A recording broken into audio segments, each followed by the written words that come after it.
Welcome back to the Gives in the Bank recruiting podcast brought to you by BuckeyeScoop.com. I'm Marc Givler, joined by Bill Greene. It is another Scoop 100 countdown episode. We are down into the 20s now. We are going to count down number 30 through 21.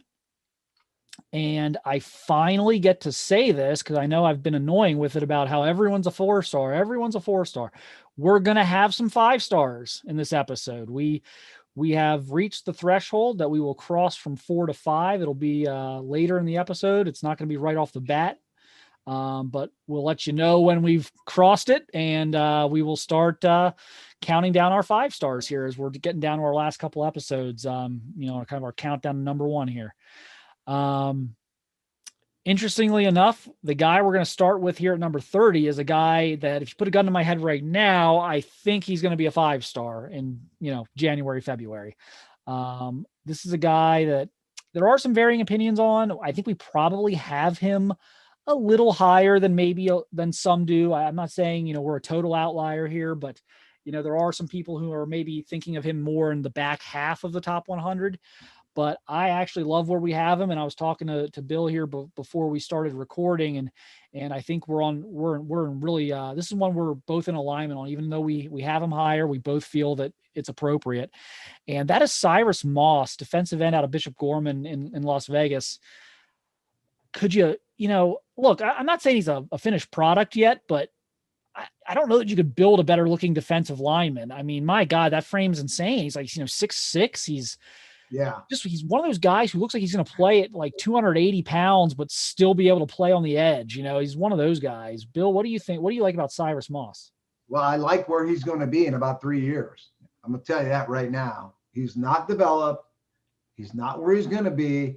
He would be further behind all these other defensive ends that we like, but he could catch them and pass them really quick. Plays at Gorman, so great coaching, great program, great competition.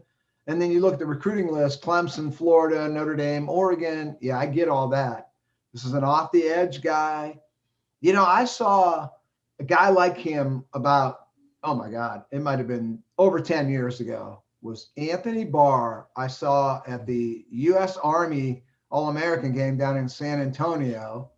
And I watched him, and I thought the guy was so big that he would have to be a D tackle someday or something. I just thought he was so odd sized, and he's had an unbelievable career. And that's kind of what this guy reminds me of. He is so fluid, and he's going to, 6'6", 225 probably today. And he's going to be 6'6", 270 and still look like a basketball player in about 3 years. So the upside here is off the chart, and it won't shock me if he's drafted in the top 5 picks, 4 or 5 years from now. He's got that kind of upside. Yeah, it's hard for me to imagine he's not going to turn into a special player. I think we're projecting here maybe a little more than we would on some of these other kids. I think are a little further along in their development process, but I would rather I'd rather have him here with the possibility of moving him to a 5-star and then look back in 5 years and be like, it didn't happen, for whatever reason, it didn't happen. But, we missed on, a ridiculous athlete, then have him down at 90 and he ends up, being like the number 3 pick in the draft. I think we're doing the right thing here. But again, that's a guy, I don't know. I love going to Vegas in the fall, so I might go out there and see Gorman here this fall and get a look at those guys. But, we'll see. We'll see if we get a up close look at them later. But yeah, one of my favorite guys actually in the class. Gosh, another IMG product, Kamari Wilson, safety, number 29 overall, still on the 4 stars. Again, right on the cusp here. What do you like about Kamari Wilson, and how good is that IMG defense going to be? Yeah, right. I mean, he's a great football player. You look at Georgia, Alabama, Florida, the usual suspects for him. I think he's going to end up at Georgia, and I think they're going to have the number 1 class, for this group. I mean, the only thing with him, I don't know about the speed. The athletic ability is there. The football IQ is high. Does he end up being that drop down linebacker that is just a wholly athletic terror as a backer, whereas a safety, you kind of question the speed a little bit. And I don't know. He might be a safety. I don't know. He's something. And he's something that's going to start early in his college career and be a heck of a player. I mean, I really like this kid, but I just don't know if I see him as a safety or not. Yeah, I could see a move to linebacker. But the other thing I would say here is they just lost Richard LeCount to the NFL. Yeah. Richard LeCount, in a lot of ways that you would measure athleticism, is a great athlete, but he's not a 4.3 guy either. He was not, a super fast 40 guy. He was an explosion guy, a physical guy. He can jump, instinctual, quick. I see some of those traits here. But yeah, I don't, we'll see. He could always move to linebacker. Oh yeah. Move down and be fine. I'm comfortable here, but that's probably why he's not a 5-star yet. I think is because I think we're still trying to process, just who he is. Yeah, what exactly he is. Yeah. We know he's a really good player. He's a great player. But can we get a better feel for exactly where he fits? I think that might help us, in terms of trying to make him a 5-star. Next guy, again, we still have a 4-star ranking here, but there are people that have him 5-star. I think Rivals has him in the top 10. But then there's others who don't have him in the top 50, I think. So some varying opinions here. This guy's going to Georgia right now. Defensive tackle Bear Alexander out of Fort Worth, Texas. If his name was John Alexander, would he be a top 10 player in the country, or are people kind of falling in love with the name and then he's 300 pounds and he's athletic? Where are we at here? Because this is kind of he's kind of a no man's land for me. I don't know if I should make him a 5-star or not. I'm not sure. I don't know. He's a little stiff to me, but what do you think? Yeah, he's not your athletic Davon Hamilton D tackle at all. He's a monster. They list him at 325 and he might be 345 and he's going to have to watch his weight. He really is. Kind of reminds me of a guy that we saw one time down in Cincinnati. Remember Eddie Goldman? Oh, yeah. Remember that big monster? That's what this guy reminds me of. Just put him over the center and let him own the middle of the field there. He's probably not going to be a pass rush guy at all, but you're not running the ball between the guards when this guy's out there. I like him, but he is going to have to watch his weight. I mean, he doesn't want to get too much bigger than what he is now, but he's a good football player. I mean, he's a great football player. So I like Bear Alexander. I think he fits Georgia really well. I think it's a good get for them with all the other 100 good gets they're going to get in this class. So yeah, I'm big on him, but he might be a little high I don't know. Like, he was a tough one for me too. These guys scare me. And again, so we have him at 28. So this is going to sound more negative than it should, because again, we have him at 28. So we obviously like him quite a bit, but these types of guys, it's boom or bust. It's, it's right. top 10 in the draft, or just it never clicks and they go undrafted. It's like, my gosh, who on earth would have thought Marvin Wilson wouldn't have got drafted? Right. 4 years ago. So these are tough ones for me. I think we're in a safe range here. I wasn't ready to go 5-star. And I know, like I said, I believe he's like 2 or 3 in the country on Rivals. I was not ready to go there, but I'm going to be very curious to watch him this fall. Yeah. Definitely an intriguing talent for sure. And I just, these big one techs, they're not as in vogue as they used to be. Just in today's game, it's all about creating pressure. So we'll see. But definitely a big athletic guy. And again, probably, like you said, a great fit as an SEC defensive tackle, because it's still a very physical league. Now we're getting in, still a 4-star here at number 27. We are now at the part of this weird quarterback range where it's hard to distinguish one guy from the next. We've got Ty Simpson here at number 27, committed to Alabama, out of Martin, Tennessee. Again, 4-star for now at 27. We have not hit the 5 stars just yet. Bill, I think you might even like one or two of the other guys that we've talked about a little more than Simpson. We're still struggling. We got about 5 quarterbacks here. We're kind of struggling to put them in the right order. What do you think of Ty Simpson? I like him. A Bama commit.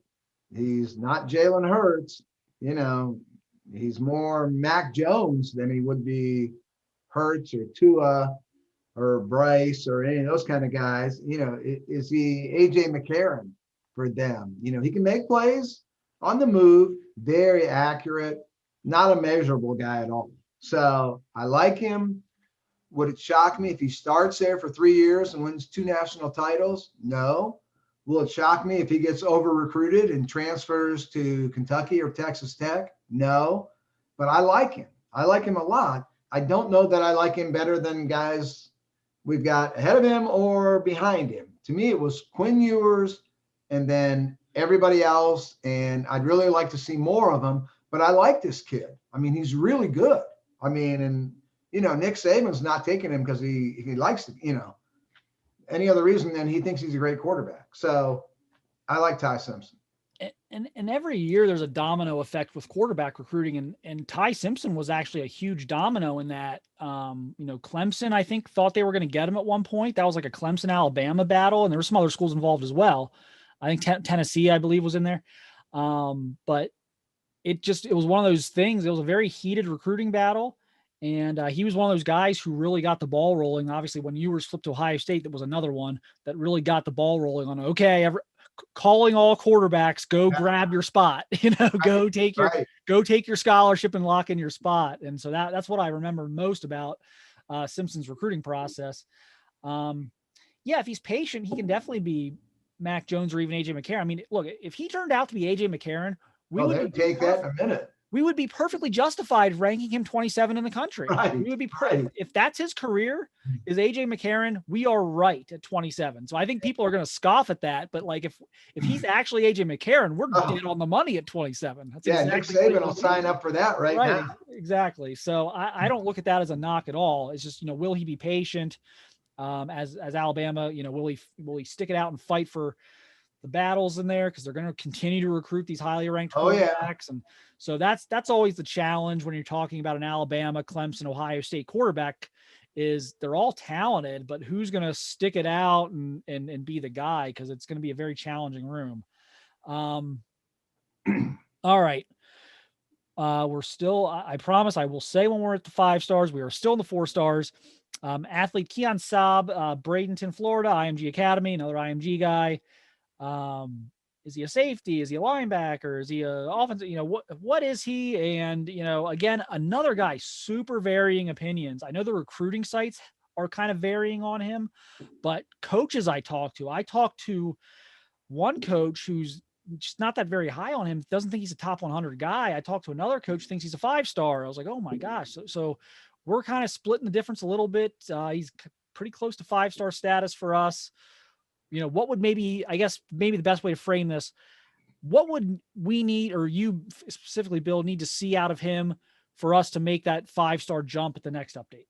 Well, look, I'd like to know a position for him, because a lot of these guys get listed as athlete, and you used to work for Rivals. I've worked for Scout 24/7. And a lot of times that's the kid himself telling us, put me in as an athlete. And we do it, keep the kid happy, but we know he's a receiver, he's a corner.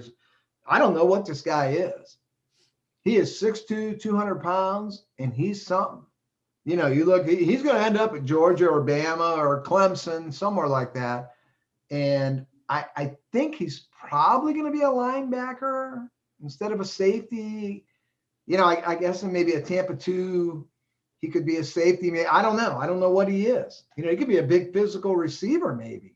Could be a running back. He's something. So I can't make him a 5-star until I know where I think he's going to play in college. And right now, I do not know. So I'd like to see another year of growth on him. Love to see him in the fall. I think we'll know more about him then. But I mean, you add it all up, everything this guy brings to the table. I want him on my team. He's definitely one of those like all measurable team type guys. I'm personally fascinated. So he's coming from New Jersey. Didn't played okay competition where he was at. They're going to play this national schedule at IMG like they always do. Now, yes, he's going to benefit from the talent around him. So that it's going to have to be taken into account as well. But I am going to be curious athletically how he stacks up in these big national showdowns they have. Can he cover? Can he play in space? Or is he a linebacker? If he's a linebacker, I don't know if I like him more than Jalen Walker. You know what I mean? I don't know that I do. I think maybe at that point, if I just, if it comes into my mind that he's a linebacker, I'm probably at that point going to push for Jalen Walker to kind of jump him. But if he can play safety at that size, if he can play in space, that's pretty special at that size. That could be interesting to me. I think that's the big thing for me as well, is just kind of figuring that out and just the step up in competition he's going to be facing this fall and how he stacks up athletically with that. Cause right now I think he was kind of a big fish in a medium sized pond where he's coming from. All right. Another interesting guy here, wide receiver, Kevin Coleman, St. Louis, St. Mary's, number 25, high 4-star. There are a lot, electric player. A lot of people think he's a 5-star. Maybe he is, maybe we'll make him one. I thought Ohio State would get more involved here with their history in St. Louis and never did, which I thought was interesting. I don't know if I'm not sure why. Maybe they just I think maybe Hartline locked in so early on his guys, and maybe that's what happened here. But yeah, regardless, Ohio State not involved here as they normally are with the St. Louis guys. But Bill, your thoughts on Coleman? Well, I really like him. He's not really a track guy, but he's really explosive. Be a good return guy. Yep. Looks like kind of a cross. I could see him ending up at Bama or something, kind of a cross between Devontae and Waddle. Kind of got some characteristics of both. Probably going to start out as a slot guy. Could end up maybe outside. I don't know. I mean, there's a lot to like with this kid, and I like him a lot. He's a better. I don't know. Like I say, I think he's a cross between Waddle and Devontae Smith on the high end. And then on the low end, great return guy you'd love to get the ball in his hands. So, I think he's really good. Yeah. And another one we're having trouble with right now. Again, we're having a lot of trouble with the receivers right now. I don't see like this abundance of like these 5-star sure things. And so we've got all these guys who are really, really good, but we're just trying to find the right pecking order for them right now. And it's like, okay, do we go with the 6'2" guy or do we go with maybe the guy who's a little more explosive? There's a lot going on with our receiver. I could see our receiver rankings really getting shuffled a lot over the next, 6 to 8 months, whatever it's going to be. All right. So this is our last 4-star. Coming up at number 24. This is our last 4-star for this update. So we will start with 23 players. I'll say ranked above 4 stars, and you guys will figure out what that means here in a little bit. But the 4 stars end here at 24, and it's Gunner Stockton, commitment of Georgia, quarterback from Georgia. Committed to South Carolina initially, I believe, right? And then flipped. Yes. That was another, him and Ewers both flipping were kind of big moments for quarterback recruiting. Really like him. Neither of us were ready to go 5-star here. I think we both kind of put him in a similar category as Ty Simpson, where, he's really good. He's smart. He's accurate, good arm, but nothing, not elite size, not elite athleticism, not an elite arm, just kind of solid, very good across the board, and probably a good fit for Georgia in terms of what they do offensively. Bill, your thoughts on Stockton? Yeah, good at everything. tough guy, a stocky guy. Is he kind of a cross between Sam Howell and Sam Ellinger? He's one of those kind of, which one of those do you end up being? Both of them are 4-stars in my mind, win a lot of college football games with both of them. So we'll see on him. There's a lot to like about Stockton, and I do like him. But again, he could be a guy that ends up, 20 spots past if he gets passed up by some of the other quarterbacks. I don't know. I wasn't ready to go all in on him as, a guaranteed 5-star, but I like him a lot. And I think he fits Georgia. And, is he Sam Howell or is he Sam Ellinger? We'll find out, but he's good. He's really good. Yeah. And again, I don't see much difference between him and, Ty Simpson and Right. Connor Wegman and Cade Klubnik. Like there's a lot of guys in this, 25 to 55-ish range. Yep. And so we could see some shuffling there. Just wasn't quite ready to pull the trigger on 5-star here. So here is where the 5 stars begin. Number 23 overall. And I suspect we will expand this. We're not going to do, I think, does 247, I don't know if they still do that. They still do the top 32 or 5 stars, and that's that. Is that how that works? I don't know. I don't like doing that. Because of the NFL draft or whatever, because it was 32, first round picks. We're not going to do that. If we think you're a 5-star, you're a 5-star. Right. There could be, in theory, there could be only 10 5-stars, or there could be 75. If we think there's 75 5-stars, we will give 75 kids a 5-star rating. So, but I think generally speaking, we're going to start a little conservative and build, because it's not that I'm not going to be against taking away a 5th star from a guy, but you want to give that when you give that out, you want to be pretty sure. Yeah. You know what I mean? Yep. If you're on the fence, just make him a 4, let him work for another 2 or 3 months, get a little better, and make him a 5 later. So we're going to probably build up a little more than this. We'll probably go higher than 23. I would think eventually we will be somewhere in the 30s. But for now, it's just, starting at number 23, it's offensive lineman Kelvin Banks from Summer Creek High School, Humble, Texas. Boy, I don't know what's in the water in Texas these last couple of years. The offensive lineman coming out of there, Kelvin Banks is just such a, it looks like a prototype for me. I mean, just a stud, just a, great athlete, long arms, physical. What do you like about him? Everything. You look at Campbell, Booker, Goodwin. I think this guy's better. And I love those other guys. But I think this he might be the best one of the bunch. The feet are so good for his height, and those arms, I think they measured him already as it's off the chart how long those arms are. And he's got all the top programs in the country after him. So, if he ends up at LSU or Texas or A&M and starts as a freshman, it won't surprise me at all. There's nothing not to like about this guy. And we've talked so many times about the great offensive tackle class, and he's part of that. Really special. Yeah, he's right. Look, we still have a couple others coming up off on the offensive line, but he's in that discussion. I think this is where, for me, the discussion, I think, kind of begins for the number 1 offensive lineman in the class. I think it kind of starts here. Again, we've got some other guys coming that we have a little higher right now, but I think this is kind of where the discussion begins. Moving on, we're staying in Texas, and we're moving to a major Ohio State guy. Boy, would they love to land this guy.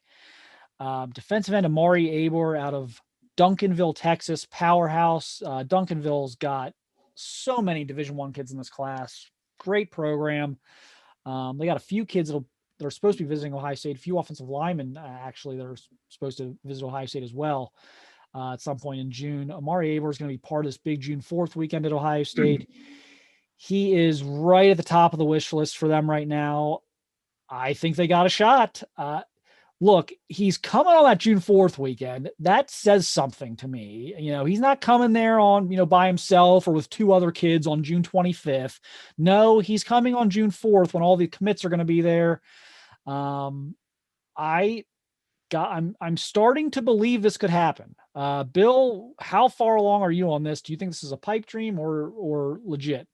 No, legit. legit. Things are, and if you would have asked me 3 months ago, I would have said he's going to Oklahoma and Ohio State's fighting to, hang in there. Well, now I think things have really changed. And I think Larry Johnson is working his magic here. And I think the scales are shifting now where Oklahoma dropping, Ohio State coming up. I almost have them as the favorite over, not way ahead of Oklahoma, but if I had to pick one today, I would probably pick Ohio State. I think they can win this one. I think they are going to win this one. I feel really good about Ohio State landing Omari Abor. And I think he's a heck of a player. He's so versatile on the D line. They love those kind of guys. Everyone does. Bama loves these kind of guys. So does Clemson. He could be a 3-4 DN, a 4-3 DN, maybe slide him inside. He is a great pass rusher. He knows how to get to the quarterback. And that is a skill. That is a knack.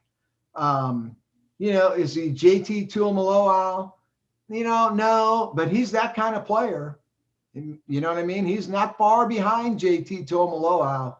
And I love Omari Abor. And I'm telling you, Ohio State is more than in this one. To me, they're a favorite. Not a huge favorite, slight favorite, but I think they can get him.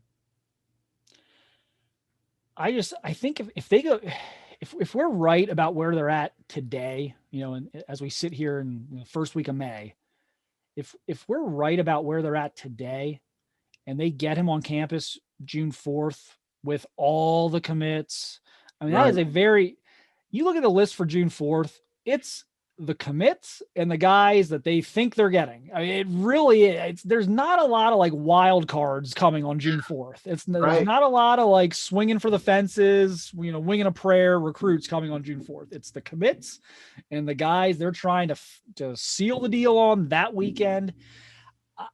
If that, if that all comes together, I would agree. I think, gun to my head, I think they're going to get him.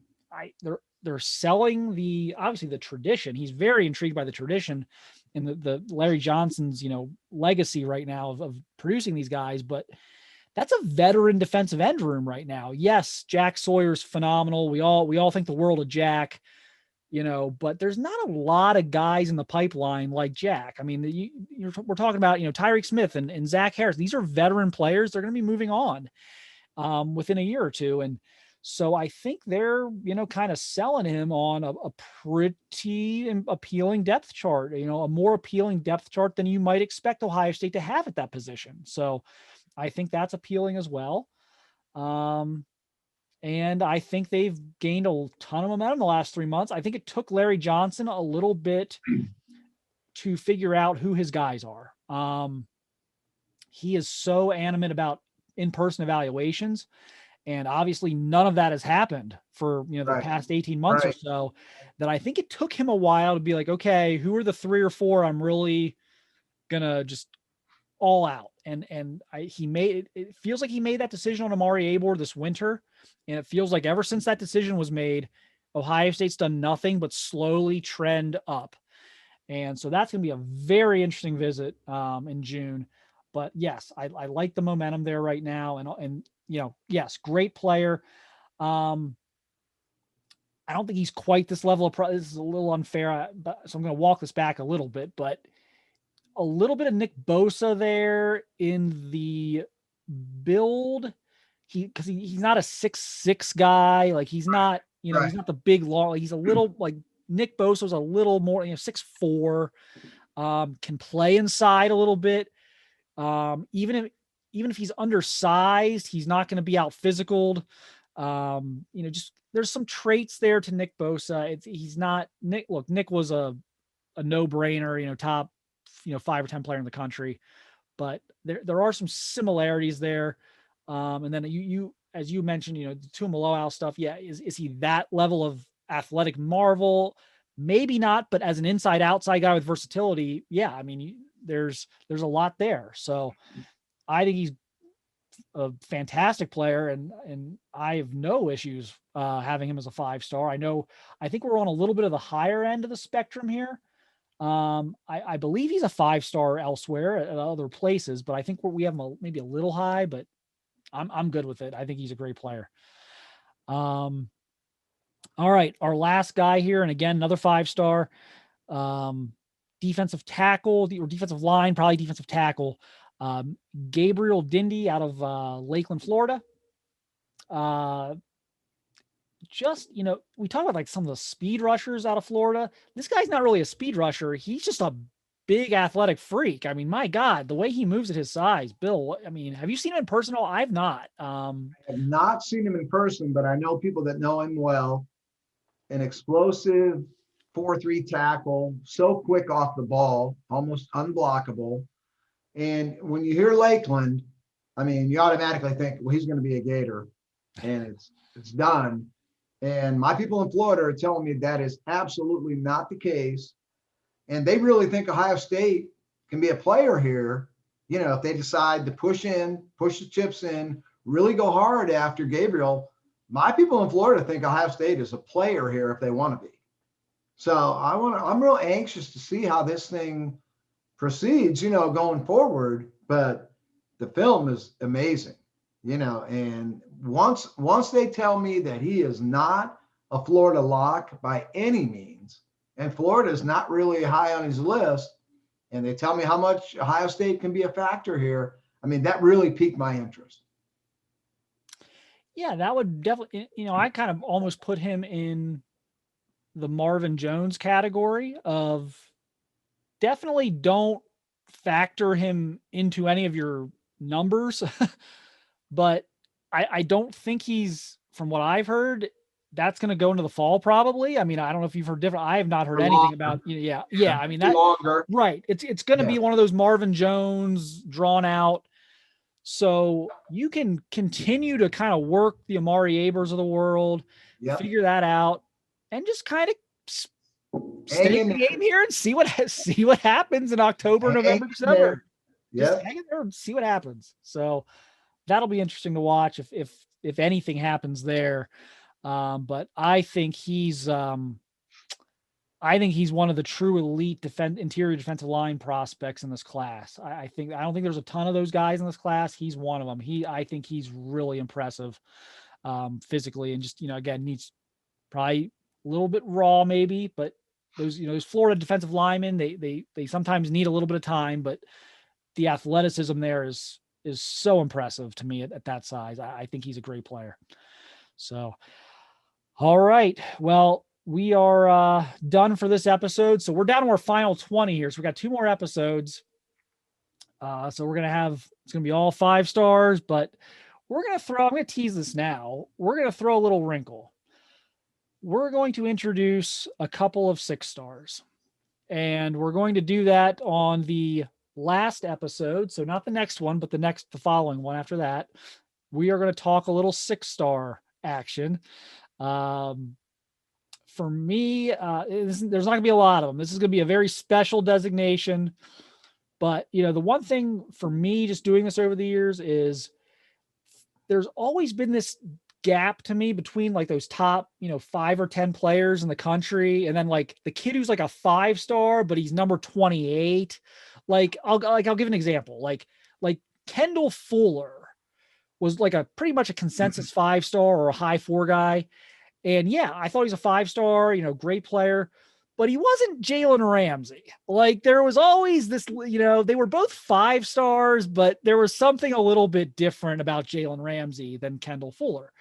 And that's kind of how I've always viewed this. There's always something a little bit different to me about Jeff Okudah than Shaun Wade. It's just a little extra something. And so we think we've got a few of those guys in this class. And so we're going to just make the 6-star designation. And those are guys who we expect to kind of be 3 and done and, come in. And if they're not starting right away, they're certainly in a rotation. If it's, if maybe they're walking into a really strong room or something like that. But, these are going to be immediate impact guys that you're not going to keep off the field as freshmen. So we're going to introduce that here at the end. So there's that little cliffhanger there, but we're going to drop our top 20 here in the next couple of days. So kind of stick with us and appreciate everyone listening and watching, and we'll catch you next time.